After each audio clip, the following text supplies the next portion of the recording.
I wanted to build an environment where I would want to work. And what that meant to me was including, and that meant kindness, is recognizing each person for the whole being that they are, that they're not a cog in the wheel.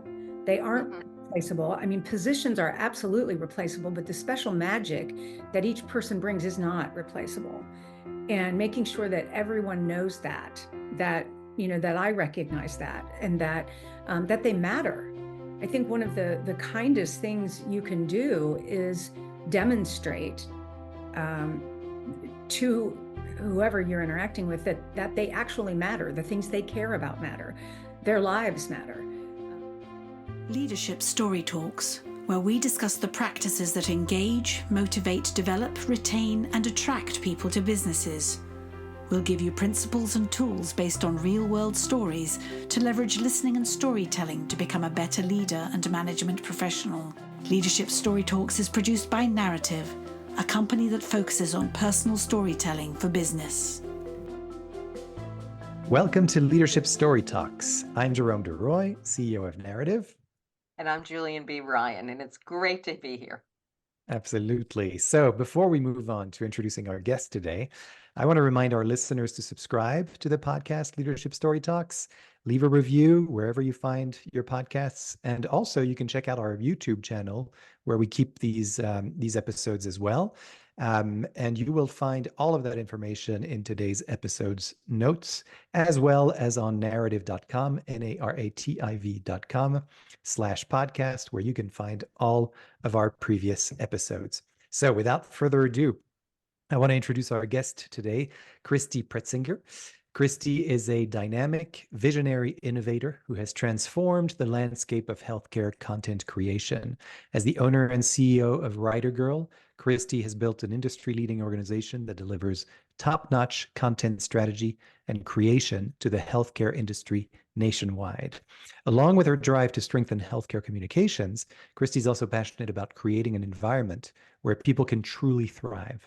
She's dedicated to reinventing how businesses perceive the world of work and encouraging other entrepreneurs to do the same. Christy, welcome to the show. Thank you so much for having me, Jerome. Thank you. Yeah, absolutely. It's a pleasure. So maybe to get us started here, I'd love for you to tell us a little bit about your journey from what I described in your bio as the healthcare content creation to then, sort of discovering this passion for creating environments where people can truly thrive and perhaps helping other entrepreneurs create such organization cultures.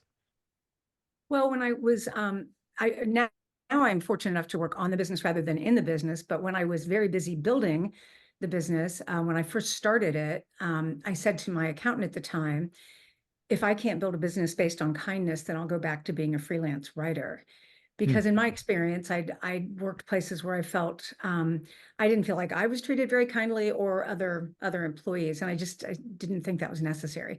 So while that was an intention, as anyone who's ever built a business knows, you just put your head down and you're wearing every hat. And so I was busy building the business, and it wasn't until probably about 4 or 5 years ago that I could kind of, hindsight's 2020, look back and be like, wow, that intention really did create this environment here. And we were working with a consultant at the time who the first thing was to survey all of the employees to discover what was the core of our business, the thing without which we would not exist. And what they came up with was that it was our culture, which I thought was really interesting, because I think a lot of people might say, well, that's weird. That's not revenue generating. How is that the thing without which you would not exist? And as I pondered that and thought about it, I thought, as a business owner, I obviously look at a financial balance sheet. You look at your, financial reports, but I also pay very close attention to something I call the cultural balance sheet. And that's what I'm working on a book about. That's really very much the heart of our business. And I say all the time that I cast the vision for the culture, but all of the people live it out, and they protect it because they value it and they value each other. And that has really proven to be not only beneficial interpersonally and professionally for the people, but also it's improved our bottom line. Hmm. I have a question, and it's going to seem like a really simplistic one, but I'd love to hear how your examples of kindness come forward. It's a word we see everywhere and we use, but what did it mean for your personal and professional definition? What did you want to see happening in your operating structure and with your clients, et cetera? Right. Um, I'm sure that has changed over time. It's like I always say that your values should remain constant, but the expression of them might change. And so I would say that probably when I first started, it was just I wanted to build an environment where I would want to work. And what that meant to me was including, and that meant kindness, is recognizing each person for the whole being that they are, that they're not a cog in the wheel. They aren't replaceable. I mean, positions are absolutely replaceable, but the special magic that each person brings is not replaceable. And making sure that everyone knows that that I recognize that, and that that they matter. I think one of the kindest things you can do is demonstrate to whoever you're interacting with that they actually matter, the things they care about matter, their lives matter.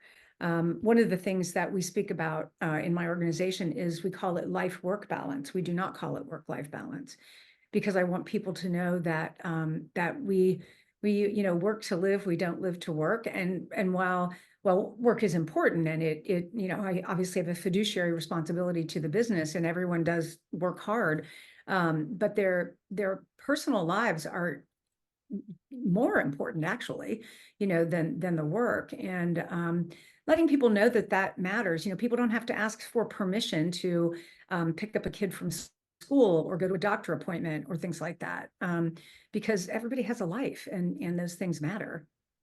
Mhm. Mm. Yeah. I like that distinction, and it just that this word that you used here, that people matter and make them feel like they matter, and that really reminds me. It's funny. I just had this flash of a memory when I first started getting involved with Narrative, the company that I currently run and have been doing so for more than 15 years. Um, the founding of the company preceded me, so I'm not one of the founders. And so one of the founders had a life/business coach that he went to pretty regularly to discuss, all the things about the business. And one of the things he was discussing was bringing me on. And so the coach said, well, maybe, we could organize a meeting between the three of us. And so I went in, and this was, and as I was knocking on the door, this was like on the Upper West Side in New York, and a very big building, a maze, and I get to this door, finally, I find it, and I knock on the door, I don't hear anything. And I keep knocking on the door, and then I hear somebody shout very indistinctly. And then I knock again, and finally I can make out what they're saying. They're saying, "Come in, come in." So I just pushed the door in, and then I was in for a ride, because this was a very colorful coach who sort of was quite eccentric. But so he would ask questions very abruptly, brusquely. That was his style. And so he would ask Murray, my now business partner, who's the founder of Narrative. And so he said, "So why do you think Jerome is so great? Why do you want to bring him in?" And he said, well, I was kind of flustered. And so, well, he's kind. And then he said, okay, kind. Well, I hope that doesn't mean he's nice, because nice is not good. Oh, Nice, you can I have was nice thinking that things and all too. that. But yeah, so it just reminded me of this. But kindness meant something to him. And I think that's kind of a point that I took with me as well, is that, um, kindness could be one of those words that's associated with something that's nice, or someone Mhm. who's nice and who can be sort of amenable and perhaps even malleable, worst case scenario, right? But I really like your definition of what you just talked about here, in terms of that people matter. And I hope that's that I'm representing this correctly, that it sounds like what you're talking about is really that people are free to live out their values in this organization, that it's not like we've got these values at the organization, so you must all have the same ones and live by these same values, but it's more like there's it seems more like a marriage almost, or at least a relationship, something like that. But anyway, that kind of, thanks for reminding me of that moment and making that definition, because I feel like it's important. I want to take this moment to interrupt our broadcast to insert something about the power of storytelling. Relationships at work and at home, sometimes we hear the person's stories many, many times. And Jerome has just shared a story I have not heard before. And it is an example of seeing you in a different light. So you are definitely modeling a case study where my expression changed. Like, I did not know that. And I'm actually picturing like a Danny DeVito character in my head when I was listening to you. Somebody's shouting. So this is the power. You see it, you experience somebody with a fresh insight of what you had to experience to go through your vetting process. I always just saw you in Brooklyn having chats with Murray. Okay, back to you guys.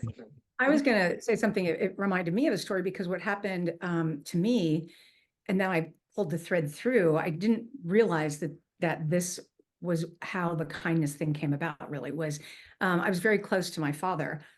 He's been gone for, gosh, 14 years now. I can't believe that. But we have a very large family cemetery plot. I guess somebody thought we were going to be much more prolific. We're German and not Catholic. Not that many people up there. But there's a lot of really old graves up there. And they have like just a first name, like Otto and Warren, and then dates. And it's way before that book, that song, The Dash, came out. So we were just standing there and I was looking at all these, standing there with my dad. And I looked at him and I said, I don't know anything. Who are these people? I don't know anything about them. And he's kind of standing there, knowing my dad, he probably took a puff of his cigarette. And he said, I know. It's like you want that headstone to say they mattered. Mm. And I remember thinking, yeah, like, people just want to know that they matter. And that takes many different forms. But to your point, Jerome, about kindness too, I have said before, let's be sure not to mistake kindness for weakness. Because it's not. It's like what Brene Brown says, soft heart and a strong back. So you have that kind of dichotomy of the two things that balance one another out. Yeah, no, I love that.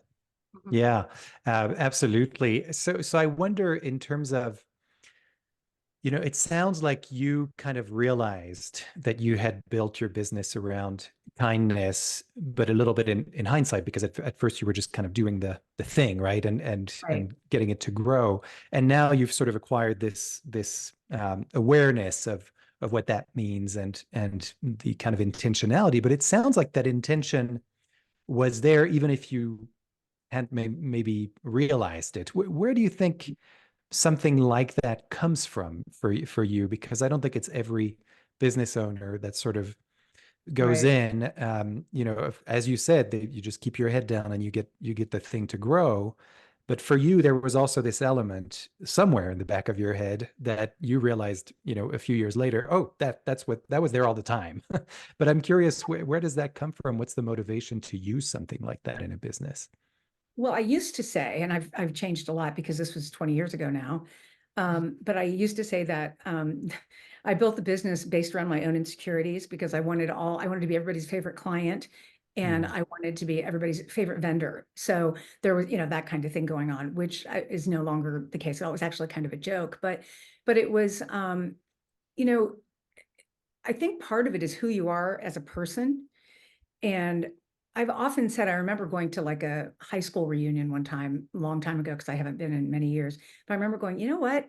At least I was always nice. I'm kind. Like I was, like I don't ever have to worry about, I was not mean to people. I didn't talk about people. So I could hold my head high and go back to anything, and I thought, boy, that's kind of lucky. I don't know why that was, but then I will also say too, and this, I obviously was still building the business, but this was probably back about maybe 13 years ago. I had a coach, and she said to me at one point, she said, the business is you and you are the business, and it won't grow until you do. And I've always held on to that, because what I did after that, again, very intentionally, was I started intentionally. I got up every morning and I meditated for 10 or 15 minutes. And then I read some sort of more like self-improvement, spiritual kind of book. It wasn't hard business books. It was more about self-awareness. And right about that same time too, I was introduced to a personality typing system called the Enneagram. And for people who aren't familiar, there's a lot of typing systems out there, and I'm sure they're good. The reason I like the Enneagram is it looks at the motivations for behavior as opposed to just behavior, because a lot of us can behave the same way, but why we behave that way. And I've always been curious anyway about why I do things. Why do people behave the way they do? Why do these things happen? And so as I learned more about that, what that helped me to do was to see the strengths of my personality, but also how those very strengths in overuse can be problematic. So it helped me kind of, like I say, loosen the strictures of type, to learn about it and be like, okay, I can be a very driven person. I'm a very quick processor, and that can be helpful. And it can also be really off-putting to other people. So learning to moderate that behavior. And then we use it in our organization. Everyone is typed before they join or once they join. And then they get a book and they get a couple sessions with our Enneagram coach. And then we do lunch and learn, sometimes full day workshops, because what that does, back to the intention, because I think that when you're really focusing on people, on culture, it requires both intention and attention. You can't just have an intention without giving attention to it. And so by encouraging everyone to become more self-aware, I was kind of say I've actually snuck a little bit of therapy in for everybody without them knowing it, but they become more self-aware, but also, and equally, if not more important, is learning about other types. There are only 9 types, so it's not that difficult to learn about them, and understand why someone is behaving the way they are, good or bad. And the minute you can put yourself in someone else's shoes, you become empathetic and more open and kinder, right? I mean, empathy is an element of kindness. And so by doing that, and actually what I always say is we engineer the structures and the processes so that we can allow for the weaving of the tapestry that is the culture. So by having, the structure of having these lunch and learns and having workshops around this, that leaves room then for people to weave their own relationships using that as a tool. Mm. That's interesting. Yeah. I'd love to hear a little bit of how it shows up, taking it from you and then drilling it down, not drilling it down, but embedding it in how your em- vendors are working for you, your writers are working for, and how it shows up in their interactions with their clients when they're creating pieces. What changes and what kind of content they create. I think that I don't know that I can speak to exactly that, but I will tell you that, our mission as an organization is building relationships one word at a time. And then our values are, we are empowered, curious, kind, and fun. And we actively incorporate, again, engineer things in our all hands meetings where, like, I think last month the value was fun. And so what happens is our HR coordinator elicits submissions from people about who has demonstrated being fun. And also, being word people, you'll understand this, that you don't say, how do you feel empowered? How have you demonstrated empowerment? That little switch makes somebody look at it differently, like, oh, it's my responsibility to be kind, to be empowered. And so anyway, we do that, and then we draw a name out of the hat and say, who won, and they get a gift card and whatnot. But it's actively top of mind then. And so what happens, it's all kind of a piece. It's all woven together. It's hard to isolate just the Enneagram or just the values or just the mission. But the thing about the values that I will say is that we talk about them. We actively recognize each other for living them out.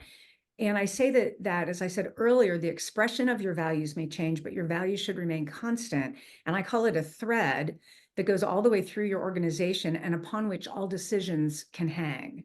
And I do see that in the employees and the way that they interact with some of our contracted writers. We had a situation once where one of our writers was gravely ill with ALS, and we had worked with her for a long time. And so when she received the diagnosis, we continued to work with her. And then it got to a point where we couldn't any longer work with her. And the employee who had worked with her a lot was, talking to her boss and saying, I really want to make sure I handle this in line with our values. I want to be kind. I want to be, as gracious as I can here, but we can't continue to use her. So that's where the it's not weakness, but there is an empathy and a kindness there to how are you going to handle saying, I'm so sorry.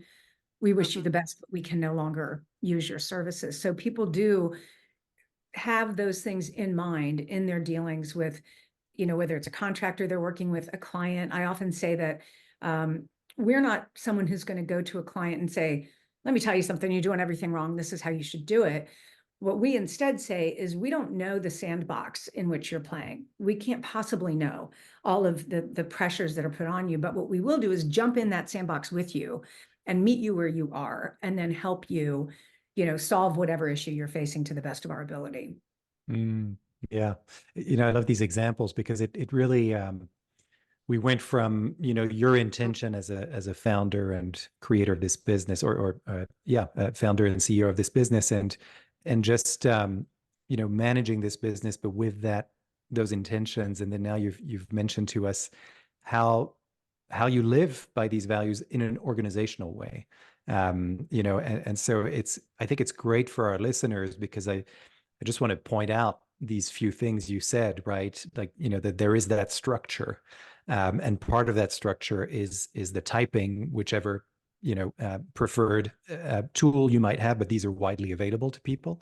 And having, I also heard there's a facilitator, there's a coach there, that'll take you through this and people have access to that, which I would assume, talk about showing people that they matter, right? I mean, I worked in one of the biggest companies in the world, like a huge bank that was all over the world. This was my first experience out of business school. And none of that was available. None of that was accessible. I mean, maybe it was available, but nobody talked about it. And it was certainly, and what was interesting about that place is that the value, I'll always remember this, was the value that they really stuck by, and you kept hearing it, was we say what we do what we say, right? And so, fine, that's great. But never did I ever sort of see really manifestations of that other than with clients. So internally, you didn't see those manifestations. And so what I love about what you're talking about is that it creates this distinction, right? Because I feel like a lot of organizations can have this kind of illusion. Here are beautiful values. They're on the wall and in our brochures, on our website, et cetera. You come in as a new employee. Wow, it's great. And look at that. We're really living through it with our clients. We're doing what we're saying what we're doing. But then internally, that all falls down and it's not really present. And so for me, in my experience, every 3 months somebody would quit and everybody wondered, wow. I wonder, it must be because others pay better. That must be it. It's the financial world, So yeah, Jules. Yeah, and it's thinking because what happens when you share a story, you start to have everything download in your own brain. I was thinking when I was in-house and had actual offices and hallways to work in, I used to really pay attention to not just what happened in the room when we did a workshop or a training or discussion. It was the hallway moments when somebody was quoting something back or was happy to see me, wasn't pivoting, going the other way. They knew they had something to offer to say, I actually used what you said and it worked, or it changed the dialogue. And that person listened in a different way and it brought the tension down in the group. So I think it's capturing, surveys are great. They really serve a purpose, but not everything always captures. So I always encourage when we work with clients, got to be an observational researcher too, and go out and look for data and have people giving you examples of that in a more conversational way, so we can spread the news. So it's always Right. interesting It's to see employee how driven. culture changes. Yeah, yeah. Yeah. When I think there's an element too, I read an article from Harvard Business Review. It's an old one. I can't remember what it's called, but it basically talks about team EQ and the difference between individual EQ and team EQ. And I didn't know we were doing that, but we were actively building team EQ. And the example that I always think of from that article was, and I'm probably going to get it sort of wrong because I've used it in our own organization, but that they were having an in-person meeting and someone had to come. It was challenging to get there for whatever reason, whether it was across town or traffic or weather or whatever. And so when this person arrived at the meeting, the person leading the meeting said, I really want to, mention, thank you, Bob, for getting here. I know this was challenging for you, but we really value your input. You bring a lot to this meeting. So thank you for being here. And I think that sets the tone for other people to not be frustrated if someone's late getting there, but instead, once again, the empathy, recognizing the challenges they were facing as a human and also appreciating what they bring literally to the table. Mhm. Yeah. Yeah. No, that makes a lot of sense. Yeah, there's one thing that I'm curious about is this idea of the cultural balance sheet, and you've given us example of how, you live by these values and ask employees to bring in their ideas and demonstrate how they've been, how they've experienced fun, for example, one of your values. So when you look at a cultural balance sheet, what does that look like? What are the elements that you look for in a cultural balance sheet? Well, I mean, in a simplistic way, you can compare it with assets, liabilities, and equity. Mm. And, obviously your assets are your people. And then some of your liabilities can be, like I talk about, being consistent with your people and your values. And that's because your values are another asset, and that being consistent in those, but the expression of those might change. And then a liability might be being locked into old ways of doing things, right? So taking consistency too far can turn in, well, that's how we've always done it. We're not going to change it. And that can become rigidity, right? And that is very off-putting to, and shuts down innovation and new ideas, right? If you're not open to hearing what other people have to say. So, looking at it in kind of that way. And then the way that I talk about it is basically that what happens is that the equity becomes the organization itself, the culture that you've built. One of the things that Simon Sinek talks about is the circle of safety. And I always picture almost like a table of people sitting together, and they're all facing outwards because they have each other's back. So they're watching to make sure that everybody is safe. And that allows you to innovate. It allows you to be curious. It allows you to be empathetic, all sorts of things when you are protecting. You feel safe and the organization feels safe. And the minute that breaks down, then everybody's looking outside or looking at each other for like, are you going to hurt me? Are you going to hurt me? What's going to happen? Are you going to tell on me? I mean, these are the kind of things that you see from old stories about like Eastern Bloc countries, right? Like your neighbor could turn on you at any moment. So you're not going to be helpful or friendly to them because you don't know what's going to happen. And so by really protecting that circle of safety, that becomes the equity on a cultural balance sheet, is the culture that you work through recognizing your assets and your liabilities, and working to turn your liabilities into assets, which you can do. You can recognize that super what's the word I'm looking for? Like constancy, the inflexibility, and recognizing that that's a problem. I also say back to the kindness, that kindness can become codependent. And codependency leads to passive aggressive behavior, because if I'm taking care of you at the expense of me, without even knowing it, I'm going to start resenting things. And then I'm going to start behaving in a passive aggressive manner, meaning saying things like, sure, it's fine, I'll do it. And really, it's not fine. And then that leads to burnout too. So then that can be a real problem. And then people want to leave your organization. So recognizing, again, like I say, kindness is not weakness. And you also have to be kind to yourself. Setting boundaries is a good thing with other employees, with contractors, with clients.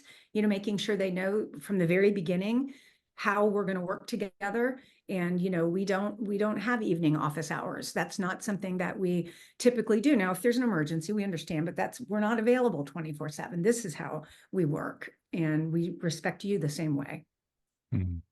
So I think it's interesting how some of the things you're talking about really resonate with me, and how the narrative methodology works, where it's finding small moments of devices that people can use to create stories about, especially at the beginning when they're just getting introduced to the process, that creates some safety and some space and disrupts sometimes some tightly held relationships and perspectives around the room, and then build some confidence so they can move it outside of the office and into their daily work.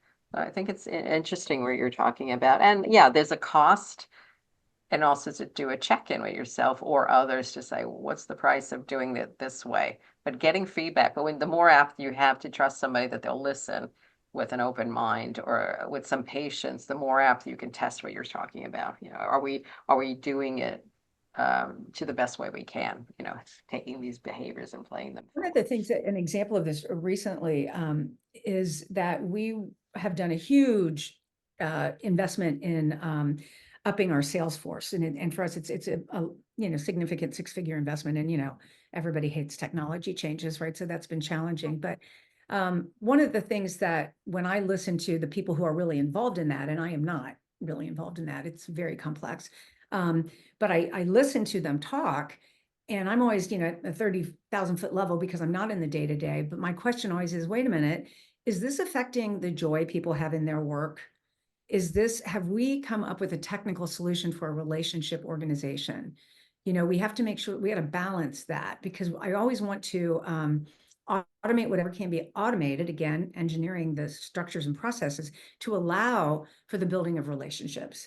And so always kind of walking that line. And I'm always asking the question, is this making people dislike their jobs, or is this just an irritant because people aren't used to it yet, or something is a little wonky, or what, walking that fine line, because the last thing I would ever want to do is create some sort of easy technology that made everybody hate their job. They're like, that's not what I was hired to do. I don't want to do that. Now, certainly there are going to be some people that, one person retired and we knew that was coming, and she was like, I don't want to do that. And I was like, I understand, but that is definitely a question that I ask whenever we're talking about all these different things, is how is that affecting the culture? We're creating a new position. And so somebody is moving into this lateral position.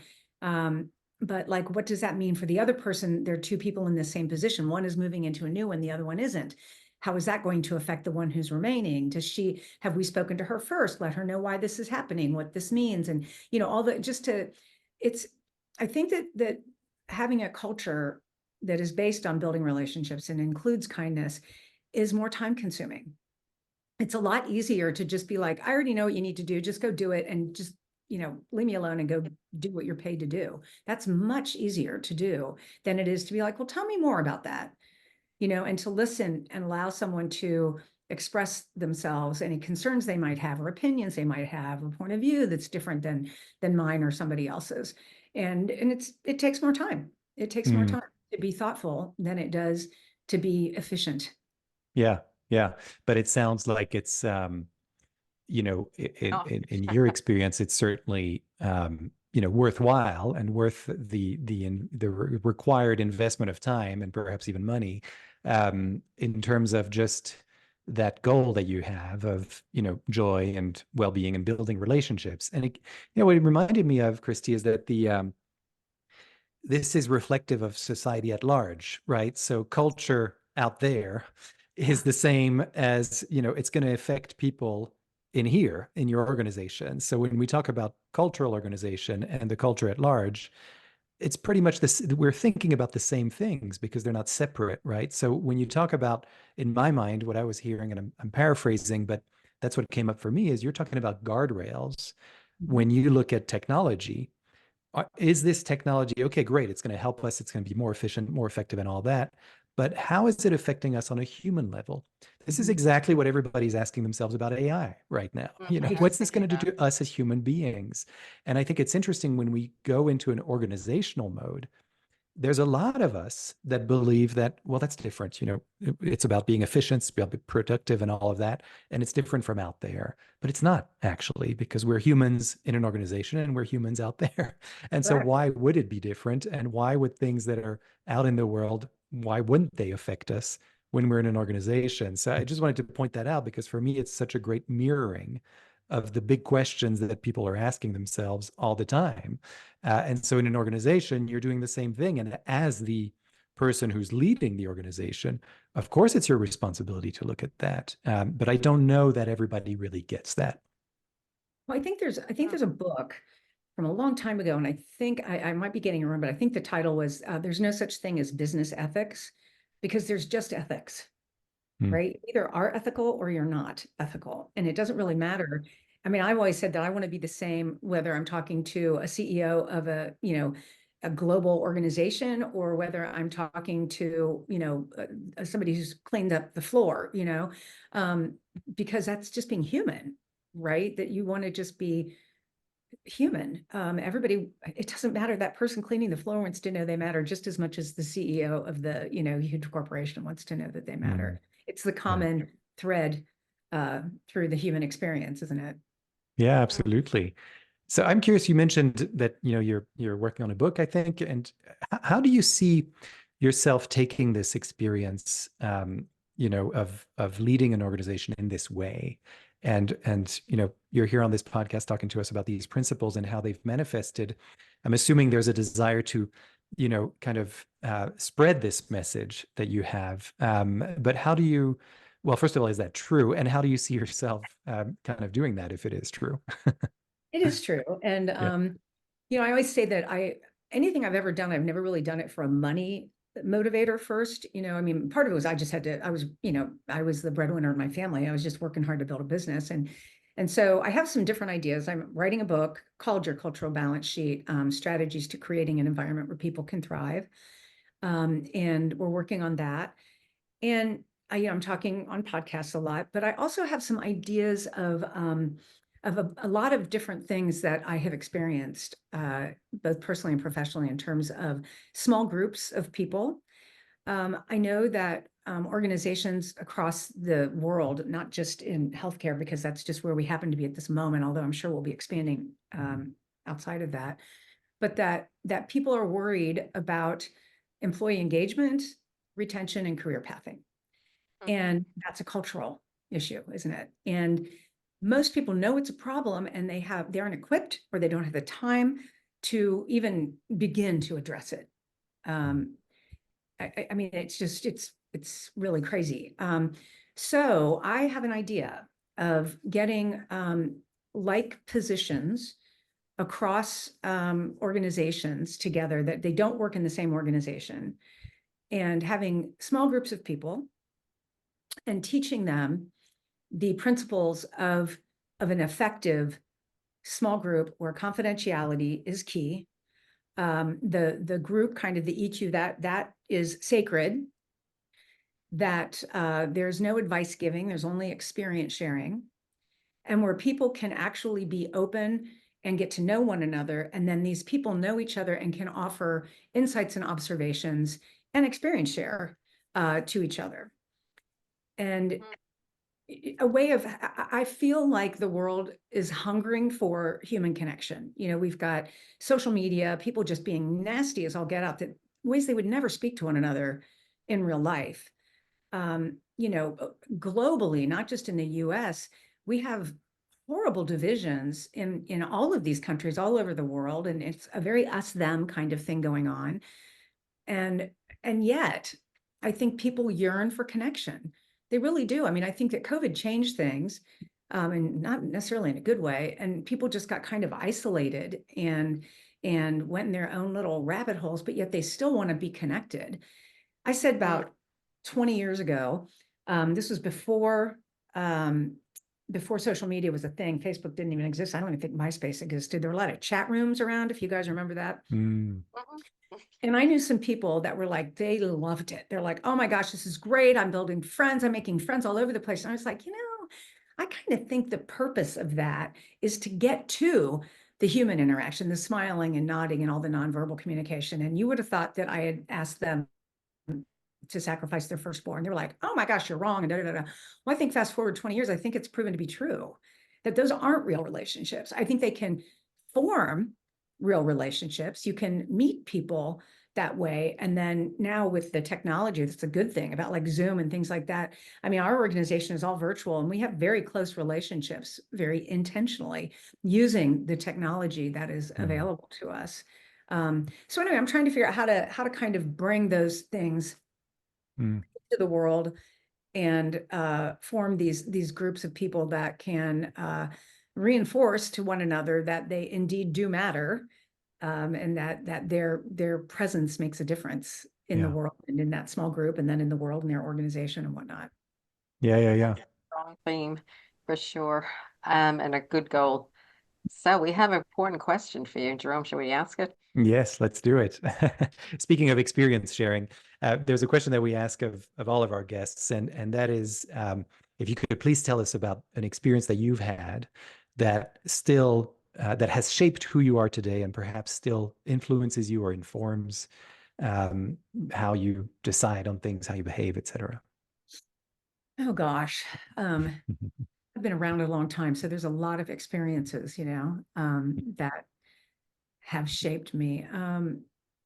It really almost depends on the phase of my life. There are certainly ones when I was younger. I was, as I said, very close with my dad. He was a tremendous influence on me in terms of being a person of integrity and just living his life, that way, and observing that and wanting to be like that.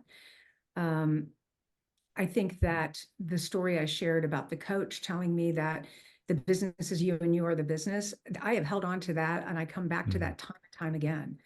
And it has definitely shaped me. And that's obviously later in my life, given that was only 12, 13 years ago. But that was really huge. That was really huge. And in fact, I will say that right around that time, when I spent the dedicated time meditating and doing all of that self-awareness work and reading and just kind of exploring, that was the first time that the organization hit over $1 million in revenue. It was an interesting correlation for me. And in my experience, it made a tremendous difference. Now, that's not to say that people can't have very successful organizations with the self-awareness of a fingernail. We all have seen that, right? It's just not the way I choose to run an organization. And I'm sure if I were not so focused on the culture and kindness and things like that, that we could be much bigger and we could have higher revenue and higher margins and all of that thing. But for me, another thing that was more recent that shaped me was I was in a forum in an organization called Entrepreneurs Organization, which for any of your listeners that aren't familiar, if you own a business, it's well worth looking into. That was life-changing for me. So I was in my forum, which is a group of about 7 or 8 people, and we did things called presentations, and you would talk about an issue you were having and then get input from the group of people. And again, it's only experience share, no advice giving, which is great. So I was at the time thinking about, should I be building this business to sell it? I don't really have an exit strategy. Should I be building it to sell it? And what would that look like? And what would I do?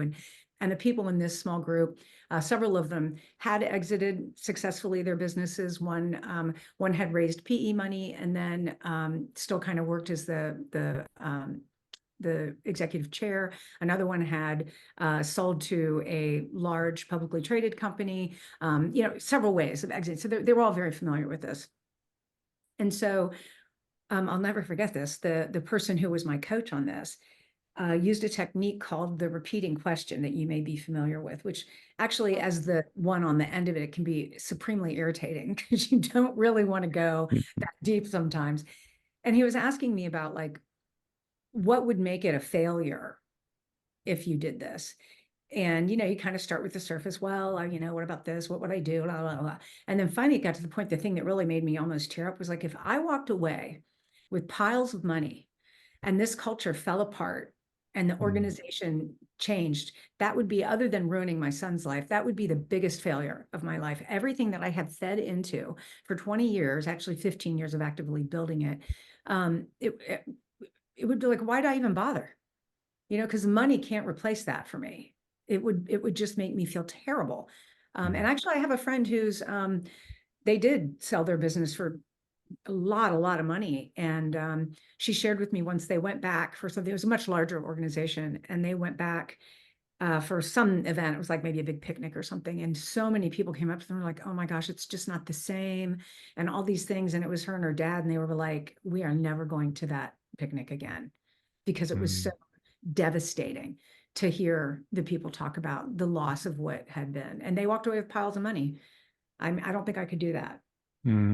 Wow, that's very, very powerful. And just such a reminder as well of just the we talk a lot about culture and leadership, and storytelling as a vehicle to towards those ideas as well in this podcast.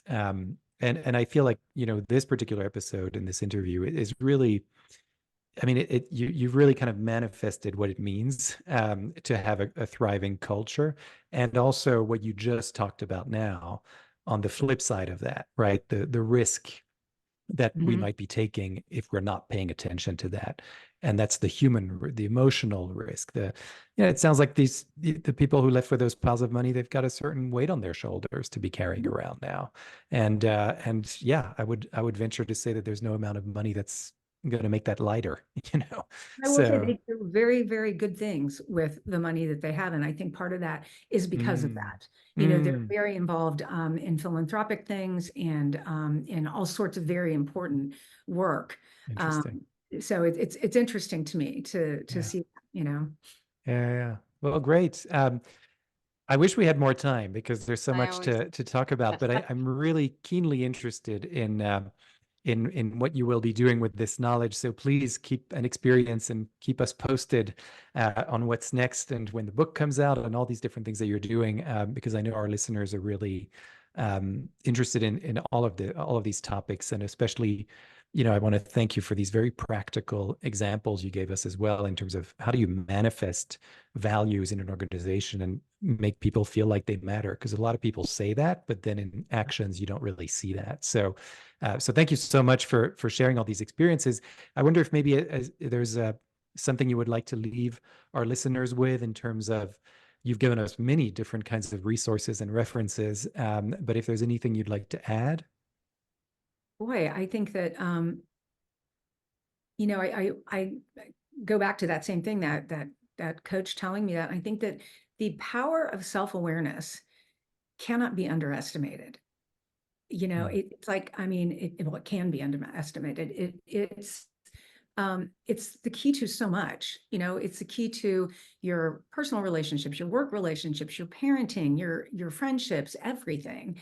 And it's interesting work. I mean, I'm a believer of the saying of the unexamined life is not worth living. And so really being curious about, starting with yourself. I think that I remember many, many years ago, Marianne Williamson used to do a lot of talks on A Course in Miracles, and I used to listen to those. I'm talking in the 90s. They were awesome. But I remember one of them, she talked about, going to counseling. Everybody is so afraid that there's darkness in there. There's like some little dark seed, when really it's just light, but we just have to get through it, get to that part of yourself, and kind of be very kind to that part of yourself, and be kind to yourself as you go through that. I think that doing work like that was probably the hardest work I ever did, through coaches and counseling and self reading and all that stuff, but it was also the most meaningful and valuable work that I've ever done. mm, yeah, and you're wow. giving an example of the power of listening and asking the right question, which is basically dovetails to the work we do, and the Mm-hmm. power of story and collecting those stories and playing them Mm-hmm. forward. So, Yep. yeah, thank you. Thank you. Yeah. Yeah. Well, thank you so much again for being here and taking the time to do this episode with us. It's really appreciated, and I want to remind our listeners that if you've been inspired by this session, as I know I have been, you could consider enrolling yourself and/or your team in our group and one-on-one training programs that focus on leadership, development, sales, team building, and employee engagement. And it's all connected to culture and many of the topics that we talked about today. You can go to narrative.com, NARATIV.com, to enroll. And yes, visit our website, and there you'll find lots of information on how you can find, craft, and present stories that are going to engage your audiences like nothing else has before. We're always ready to listen to you. So thank you so much, and thanks, Julienne, for being my wonderful You, co-host always a once pleasure. again. Yeah. Well, Yeah. thank you for having me. I've enjoyed the conversation. Yeah, Thanks. thanks, Christy. And if you want to learn more about Christy and WriterGirl and all the great things that she talked about, you can look at today's episode notes, and you'll see lots of links there where you'll find more information. And as Christy said, it starts with you. So go and be that self-aware person that you can be, and see what might change. All right. Well, thanks so much. Really a pleasure, and we'll see you next time. For more information on the narrative listening and storytelling method and how it can help your business, go to narrative.com.